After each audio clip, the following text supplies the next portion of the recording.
오늘은 뜻으로 읽는 구약성경 8번째 시간입니다. 출애굽기 19장에서 24장까지 한번 같이 읽어보도록 하겠습니다. 우선 먼저 읽을 때마다 항상 전체 흐름에서 어디에 해당되는지를 한번 체크하고 점검하고 읽으시면 내용이 앞뒤와 잘 연결되어서 파악하기가 쉽게 될 것입니다. 그래서 출애굽기를 이렇게 세 부분으로 나누면 여러분 이렇게 세 부분이 있잖아요. 각각의 이 세 부분을 예를 들면 A, B, C로 이렇게 하면 A는 무엇이고 B는 무엇이고 C는 무엇이다라고 나름 설명하실 수 있겠습니까? 뭐라고 한번 해볼까요? 출애굽. 이 명칭 자체가 애굽에서 나온다 이러잖아요. 애굽에서 나왔다 이런 내용으로만 하면 출애굽기가 완전히 읽혀지기가 어렵겠죠. 이 부분은 사실은 여기에 치중된 내용이죠. 1장에서 18장은 애굽에서 이렇게 홍해를 건너고 이렇게 가나안 땅으로 가기 위해서 나오는 그런 여정. 조금 더 구체적으로 하면 여기까지 19장까지 가는 이런 얘기죠. 여기 19장이 장소가 시내산입니다. 시내산. 여기는 이동이고 여기는 한 장소에 머물러 있죠. 그래서 1장에서 18장은 시내산까지 가는 과정이죠. 애굽에서 나와서 시내산에 도착했다 이런 내용. 도착할 때까지 애굽의 군대들이 추격하고 홍해를 건너기도 하고 또 광야에 이런저런 해프닝이 있었고 이런 내용이 이제 1장부터 18장이죠. 그러면 시내산에서는 머물면서 무엇을 했을까? 중간 내용은 뭘까요? 이거는 출애굽이라고 제목을 붙이면 이것은 언약이라고 할까요? 언약. 하나님과 이스라엘 백성들 사이에 언약을 맺는 약속이라고 해도 되겠습니다. 계약, 일종의 의식을 하는 장면. 여기는 10계명을 받는 것이 아주 핵심적인 내용인데요. 여기는 법, 하나님 나라의 백성들이 라는 증거로서의 하나님께서 주신 규정, 법규 이런 나는 너희 하나님이 되고 너희는 나의 백성이라고 하는 계약식, 의식 또는 언약을 맺는 자리니까요. 하나의 자기 신분증에 서명을 하는 곳 이렇게도 설명할 수 있겠습니다. 단순히 나왔던 사람들이 이곳에서 하나님의 백성으로서 공식적으로 출발한다. 아주 중요하겠죠. 그리고 나서는 이거는 성막입니다. 성막. 그러면 이제 하나님의 백성이 하나님 중심으로 살아가는 원리, 방법, 이 성막이죠. 한 가지만 나오는 극적인 장면, 여기만 중요한 것이 아니죠. 이 내용과 하나님 백성으로서 공식적으로 출발하는 언약을 맺는 부분과 그 사람들이 앞으로 살아가게 될 삶의 원리라고 할 수 있는 성막, 다 세 가지가 다 중요하죠. 이런 중에 오늘은 가운데입니다. 그러니 하나님의 백성들이 언약을 통해서 애굽에서 종살이 하던 사람들이 하나님의 백성으로 거듭나는 또는 공식적으로 출범하는 이렇게 이야기할 수 있겠죠. 그러니 중간이 아주 참 중요한 내용이겠죠. 우리 한번 다시 글자를 지우고 한번 보겠습니다. 자,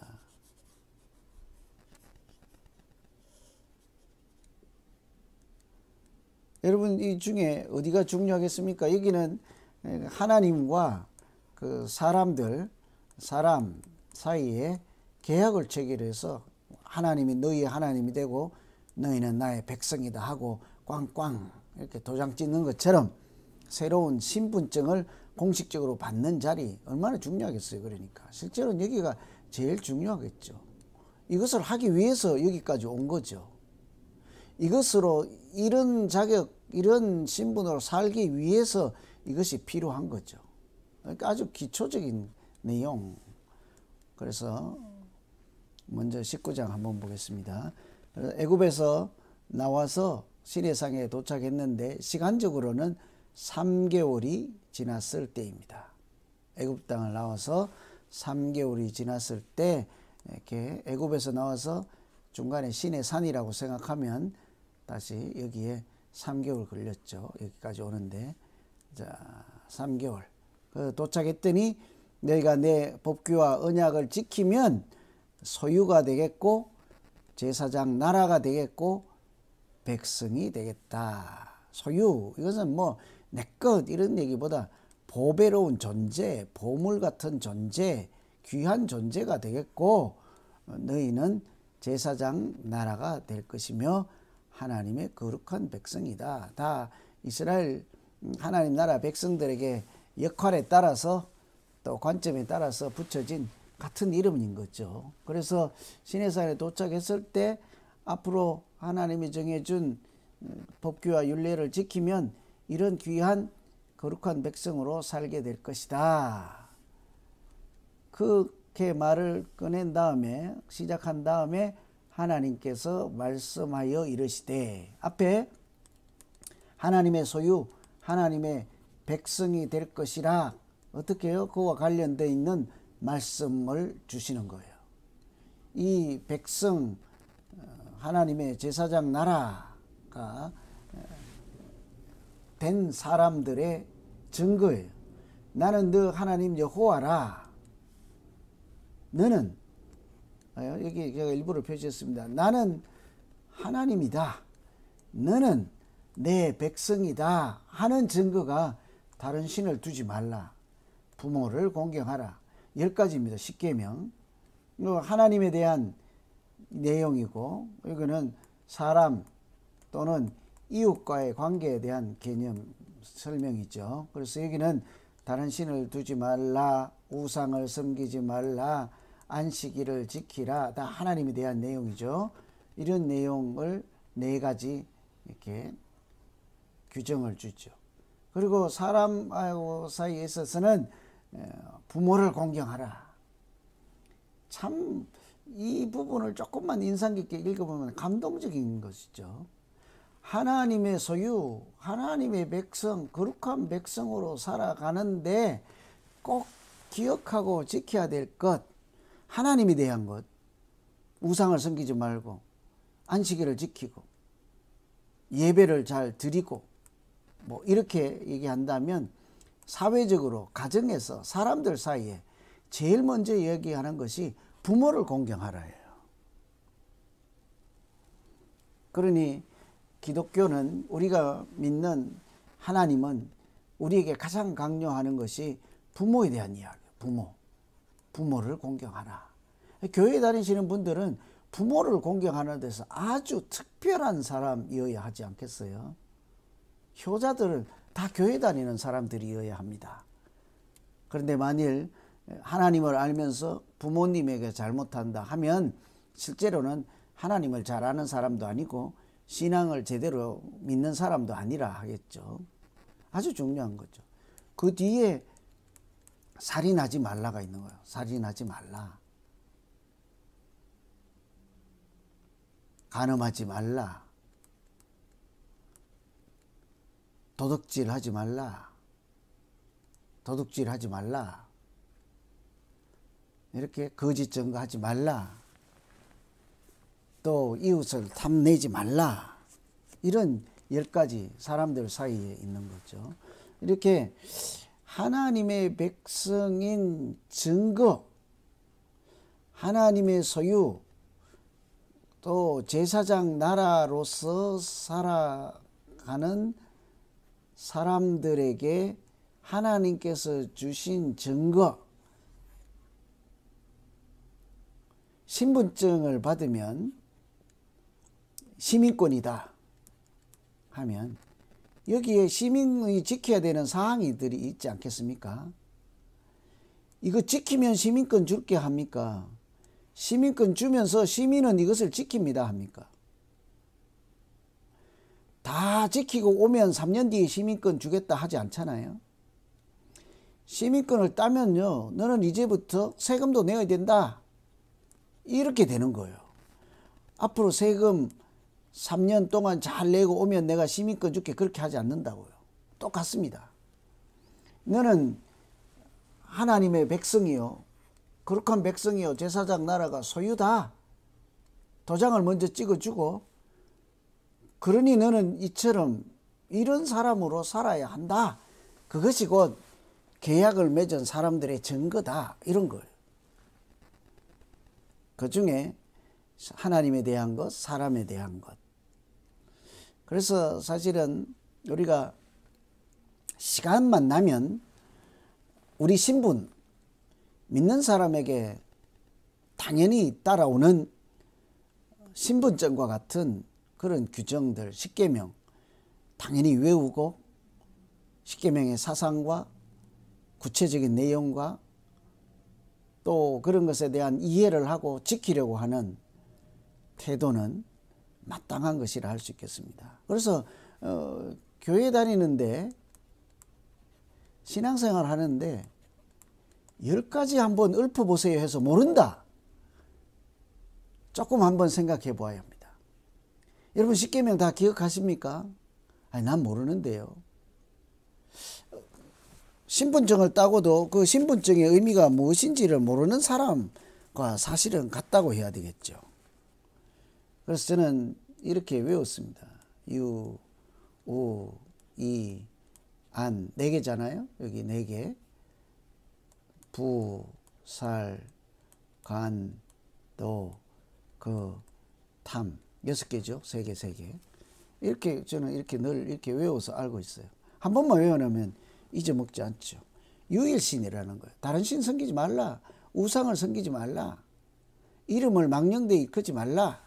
안식일을 지키라겠죠. 부모를 공경하라. 살인하지 말라. 간음하지 말라. 도둑질하지 말라. 거짓 증거하지 말라. 이웃을 탐내지 말라. 교회 다니시는 분들, 또 우리처럼 이렇게 성경을 뜻으로 읽고자 하고 하나님의 백성으로 살고자 하는 분들, 십계명에 대해서는 특별한 생각과 이해와 또 구체적인 내용도 좀 알아야 할 필요가 있겠습니다. 이것이 우리 신분, 하나님의 백성에게 자연스럽게 따라오는 하나님의 말씀이니까요. 아까 말씀드렸습니다.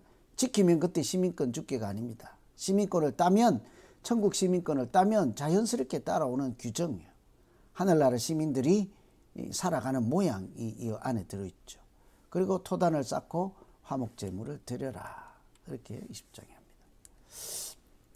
20장으로 넘어가면 그 아까 10가지를 조금 더 세부적으로 규정을 해서 구체적으로 전개를 하죠.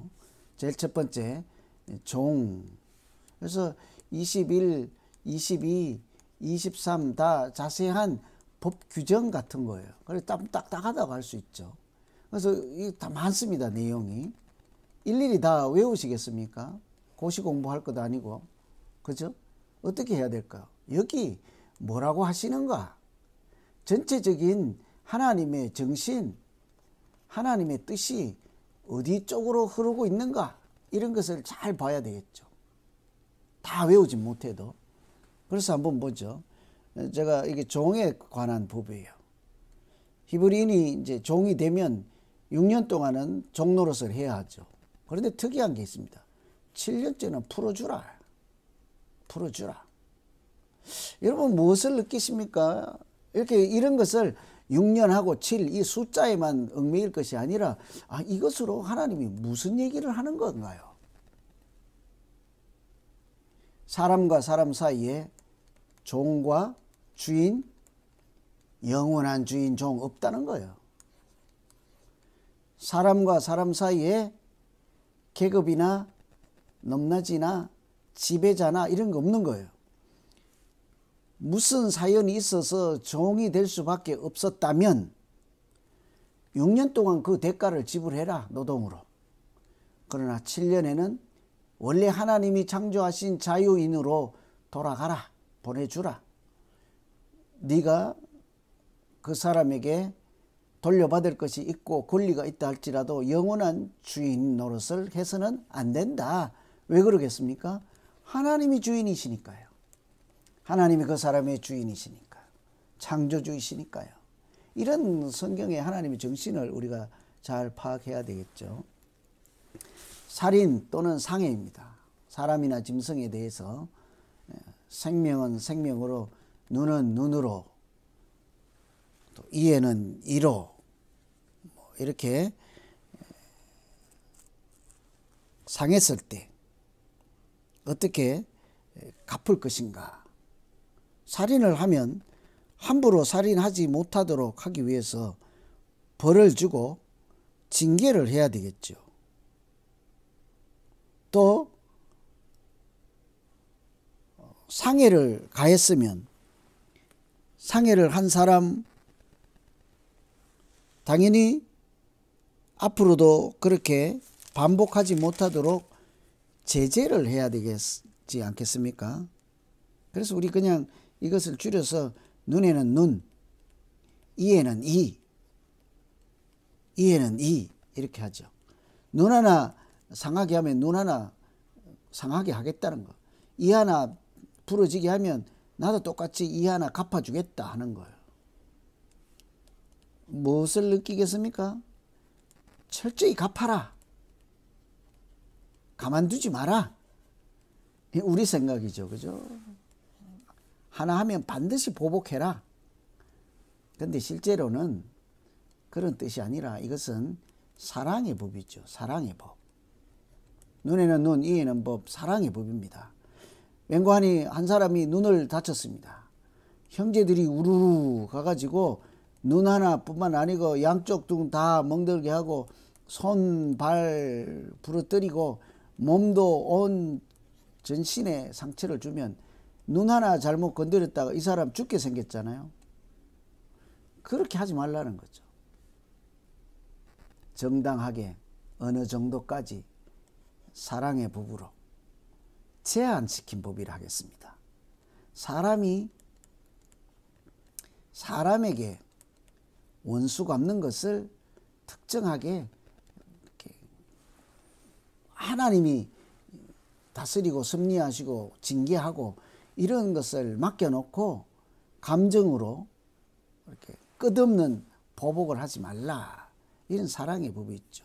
이런 위에 이런 것과 상당히 연결된 통하는 법이라 할 수 있겠죠.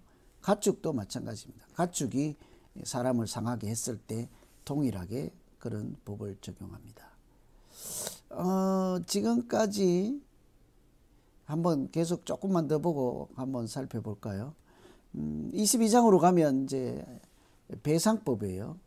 아까는 뭐 종에 대한 것, 상해에 대한 것 이런 것이 있었죠. 그런데 이번에는 배상이에요. 배상. 물건에 대해서 도둑질하면 소 한 마리 하면 도둑질을 했으면 5배를 갚아줘야 돼요. 잡히면. 도둑질을 했으면 한 사람이 한 마리에 5마리 줘야 돼요. 양 한 마리 훔치면요 4마리 보상해 줘야 돼요. 그래서 양사 오소라고 하든지 소오 양사라 하든지 그렇게 소는 오 양사 오소 하든지 이렇게 외우셔서 하는데 굳이 뭐 숫자 안 외워도 되겠습니다만 어떻게 해요? 도둑질 하면 엄청 많이 몇 배로 되돌려줘야 한다. 이 말은 도둑질 하지 말라 하는 거죠. 남의 것 훔치지 말라.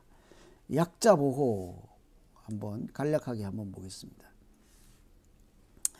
다 훔치지 말라는 거죠. 5배 주려면 아예 엄두대도 내지 말라. 그러니까 앞에 나왔던 것과 다 같이 사랑의 법 뭐로 할 수 있죠. 약자를 보호한다. 성경에서 아주 강조하는 부분이 약자를 보호하는 내용이죠. 하나님의 사람들, 교회 다니는 사람들 훔치지 말아야 됩니다. 약한 자들을 보호할 줄 알아야 돼요. 아까 종 어떻게 해요? 사람 위에 사람 없죠. 하나님이 주인인 것을 알고 살아야 되죠. 상해하면 마음대로 보복하지 않습니다. 내가 원하는 대로 하지 않습니다. 하나님께서 원수 갚는 것을 인정해야 하는 거죠. 이런 큰 흐름, 사상을 우리가 십계명과 출애굽기에 나오는 신의 산 법에서 이해할 수 있어야 되죠. 그래야 하나님의 사람으로 큰 흐름에서 살아갈 수 있는 거예요. 약자라고 할 때 처녀를 강제로 동침을 했다. 그러면 그 사람 아내로 삼아야 됩니다. 마땅하겠죠. 그래야 되겠죠. 하룻밤을 같이 지내면 아내로 삼아야 되는 거예요. 책임을 져야 하는 거죠. 책임이 곧 사랑 아니겠어요? 사랑. 사랑은 책임이다 해야 돼요. 사랑한다 하고 책임 안 지면 그것은 사랑 아니죠. 뒤에 또 객과 나그네와 고아와 과부를 성경에서 항상 약자들인 거죠. 고아. 의지할 데가 없죠. 기댈 데가. 엄마 아빠 안 계시니까. 과부. 당시 농경사회 또 뭐 이렇게 사냥해서 살고 할 때 여성으로서 남편이 없이 혼자 사는 것은 사회적으로 경제적으로 굉장히 생존이 어렵다고요. 어려워요. 또 나그네, 집 없는 자 떠돌이잖아요. 의지할 곳 없는 이런 사람들을 압제하지 말고 해롭게 하지 말라. 이 사람들이 또 살아갈 길을 열어주어야 하는 거죠. 이 성경 하나님의 백성들이 살아가는 기본적인 방향이에요. 이 중에 하나, 가난한 사람에게 돈을 물려주면 이자를 받지 말라.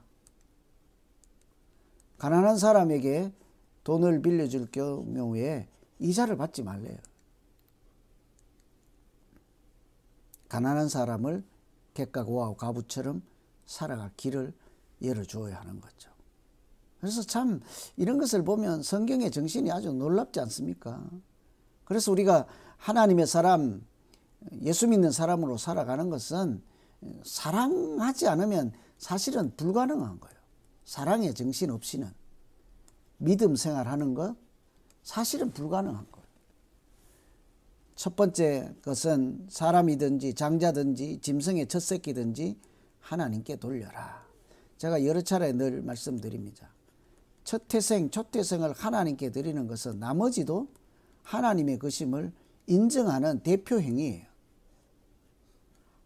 10개가 있는데 한 개만 하나님 거고 나머지 2부터 10까지는 내 것, 그런 차원이 아닙니다. 이것도 하나님이 주신 것을 인정하는 그런 행위가 초태생을 드림이죠. 우리 11조 드리는 것도 같은 이치라 할 수 있겠습니다. 23장에 가면 공평에 대한 공평, 거짓 증거지 하지 말라. 또 약자들 소송했을 때도 공평하게 하라.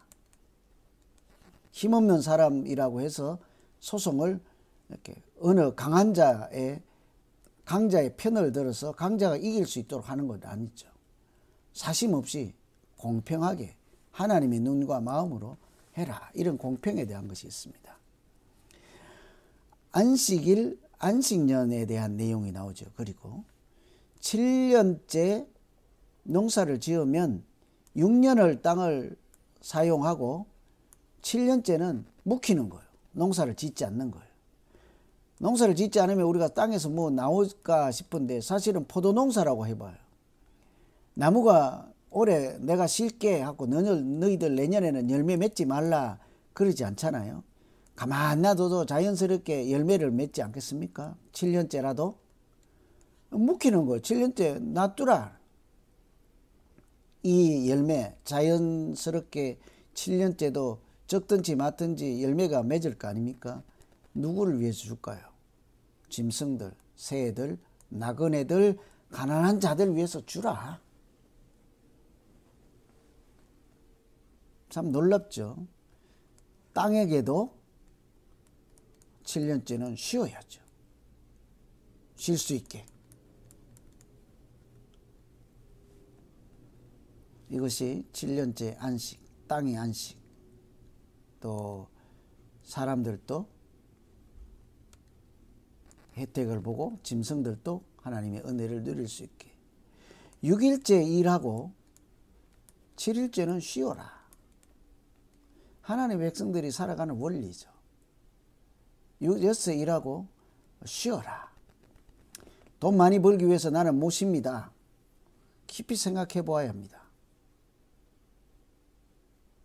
내가 만일 사장이라면 6일 일하고 7일째 어떻게 돼요? 그 종들, 종업원들도 쉬어야 되는 거예요. 근데 돈을 많이 벌려니 아니다. 우리는 연중 무휴 7일 일하자. 깊이 생각해 보아야 합니다. 하나님의 법은 하나님의 사람들이 살아가는 원리, 이 가운데 들어있는 하나님의 사랑의 정신을 우리가 깊이 인식하고 하나님의 백성으로 살아가는 일에 어떻게 하면 지혜롭게 잘할 수 있는지 생각해 보아야 되겠죠. 그 다음에 나오는 것이 절기입니다. 절기. 세 가지 절기인데 무, 맥, 수. 다른 데하고 차이가 나서 무, 맥, 수장절은 출애굽기에 나오죠. 그래서 무, 맥, 수, 출 이렇게 외우시면 됩니다. 무교절, 무교병, 무교떡, 누룩 없는 떡을 먹는 절, 유월절과 관련되어 있죠. 맥추절, 추수할 때 가장 먼저 이른 추수, 첫 번째 추수. 이것은 수장절은 늦은 추수 이런 거예요. 추수의 처음부터 끝. 수장절은 그러니까 가을이니까 겨울을 대비해서 저장한다 해서 이것을 늦은 추수를 수장절. 문제는 이 세 번의 절기를 모든 남자들은 1년에 3번 여호와께 보이라. 이 세 절기에 최소한 이 세 중심되는 절기 때마다 하나님의 성전에서 여호와 앞에 예배를, 특별한 예배를 드려라. 이런 거죠. 성전에 나타나라. 당시에 이게 성전이 하나밖에 없는 거예요. 교회가 이 넓은 땅에. 갈릴리도 없고 여기도 없고, 여기 가는 것은 1년에 여기 시골 사람들이 다 세 차례 여기 가는 거죠. 보통 일이 아니겠죠. 새 절기를 지키라.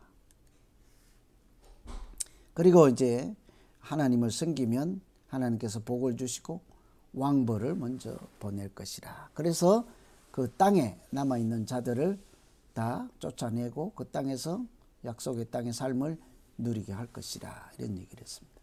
24장 가면 이제 19, 20, 21, 22, 23, 24란 말이에요. 도착했습니다. 여기는 10계명입니다. 20장에는. 이 세 곳은 구체적인 법규예요. 이거에 대한 상세한 풀이라고 할 수 있겠죠. 자, 도착. 확인. 너 거룩한 백성이 되게 하겠다. 선언. 24장은 그럼 뭘까요? 이것을 서명. 결론 짓는 거죠. 서명. 구체적인 내용이 있고 신분증에 대한 내용이 있고 이제부터 이런 의식을 하겠습니다. 선언하고 이제 내용을 읽죠. 그리고 마지막에 도장을 찍고, 그러니까 전체적으로 하나님의 백성으로 공식적 탄생이라고 할 수 있겠습니다.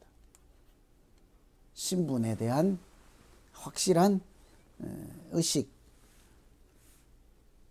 재탄생이라고 할까요? 어떻게 합니까? 언약서를 읽어요. 백성들이. 언약서를 읽어주면 이런 내용을 다 읽어줘요. 십계명의 내용이라든지 법규 이런 거 다 읽어줍니다. 그럼 백성들은 우리가 그것을 다 준행하겠습니다. 서약을 하는 거죠. 그리고 언약의 피를 백성들에게 뿌립니다. 이렇게 이제 요즘은 서명이지만 이런 것이 일종 요즘 시대로 말하면 도장을 찍거나 서명을 하는 의식 행위라고 할 수 있는 거죠. 사람들에게 했습니다. 백성에게. 백성들에게 말씀을 듣고 말씀을 알려주고 피를 뿌렸죠. 그러면 사람과 백성과 하나님 서명을 해야 되는데 하나님은 어떻게 할까요? 하나님은 이렇게 모세, 아론, 나답, 아비후 70 장로들이 산으로 가서 하나님을 만나죠. 그런데 하나님이 그들을 전혀 상하게 하지 않았습니다. 하나님 만나주는 거죠. 그리고 하시는 말씀이 다 너희들은 거기에 남아있고 남고 모세만 산으로 더 올라오라, 높은 곳으로. 내가 율법과 계명을 기록한 돌판을 주겠다 하는 거죠. 이것이 단순한 그냥 돌판이 아니라 우리가 뭐라고 합니까? 흔히 증거판이라고 하는 거예요. 하나님과 사람 사이에 나는 너희 하나님이 되고 너희는 나의 거룩한 백성이 되리라 했던 하나님 그 약속 언약을 증거해 주는 증거물인 거예요. 말씀이죠. 말씀. 여기에다 아까 이런 내용이 십계명이 포함되어 있으니까요. 다른 신을 섬기지 말라. 부모를 공경하라. 그 자체가 내가 하나님의 자녀인 증거이라고요. 성경책에 있는 말씀이 내게 있다고 하는 것은 그것을 보고 배우고 익히고 그대로 살고 하기 위해서 있는 것이기도 하지만 그 자체가 나에게 하나님의 말씀을 가지고 있습니다 하는 것이 내가 하나님의 사람이라는 증거라는 것. 증거판. 하나님이 나에게도 이런 계약을 체결해 주셨습니다. 모세가 40일 40야를 그렇게 해서 돌판을 받으면서 받기 위해서 산에 머물렀죠. 그래서 오늘은 19장부터 24장까지 해서 한 묶음으로 종이었던 사람들이 하나님의 백성으로 신분을 바꾸는 공식적인 신분증을 받는 그런 자리라 한번 내용이라 하고 여러분 잘 읽어보시면 도움이 되겠습니다. 제가 마지막에 정리를 하기 위해서 이 내용을 적어놓습니다. 출애굽기에 보면요. 제일 앞에 4장쯤에는 하나님께서 이스라엘은 내 아들이래요. 이들은 내 장자라. 이 장자에는 내 것 이런 개념도 같이 있습니다. 아까 말하면 보배, 보배로운 하나님의 보물 이런 내용이 들어있죠. 아들. 그리고는 내 백성을 보내라 그래요. 바로에게. 이것은 하나님의 백성이라는 거예요. 애굽에 있는 사람들이. 그리고 내가 백성으로 삼을 것이다.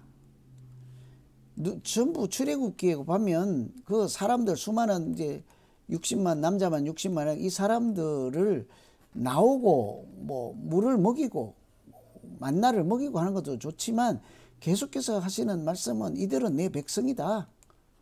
내 아들이다. 백성으로 삼겠다. 신분에 대한 얘기가 출애굽기에 아주 많아요.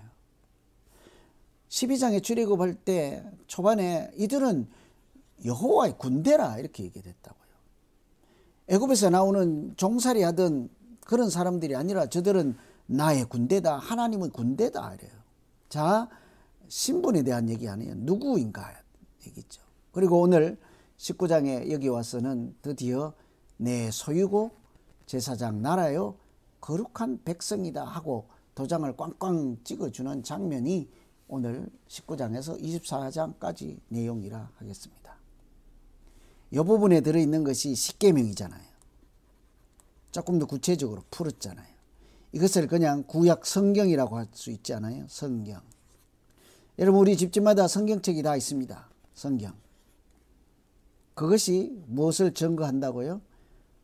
내가 하나님의 소유요 거룩한 백성이라는 증거요. 그냥 먼지 묻은 성경이 아닙니다. 그 말씀이 내 마음의 밭에 떨어져서 생명 있는 하나님의 말씀으로 작용하는 그런 사람들, 하나님의 자녀, 아들, 군대, 백성이라는 증거인 것입니다. 말씀이 살아있습니까? 말씀을 가진 자입니까? 그러면 하나님께서 너는 나의 보물이다 이렇게 말씀하십니다. 너희를 통해서 이 세상에 복의 복을 전하고 구원의 은혜가 흘러가게 될 것이라. 하나님 앞에 너희를 통해서 나오는 사람들이 있게 될 것이고 너희는 구별된 사람들이라 이런 얘기를 하는 거죠. 그래서 19장 24절 법규가 있겠습니다만 한번 쭉 읽어보시면서 이 속에 하나님이 어떤 마음이 들어있을까. 오늘은 제가 대략 사랑의 정신이 깃들어 있는 것을 자연스럽게 말씀드렸습니다.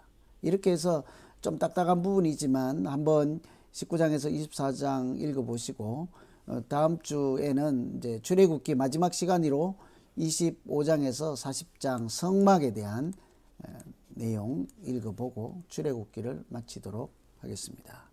오늘은 몇 장 안 돼서 조금 빨리 끝나는 듯합니다. 그래도 큰 흐름을 뭐 대단한 강의는 아니지만 제가 말씀드리는 큰 흐름을 좀 참고하셔서 성경에 대한 애착, 약간의 좀 이해, 또 한번 읽어볼 만하구나, 도전, 이런 마음들이 생기면 좋겠습니다.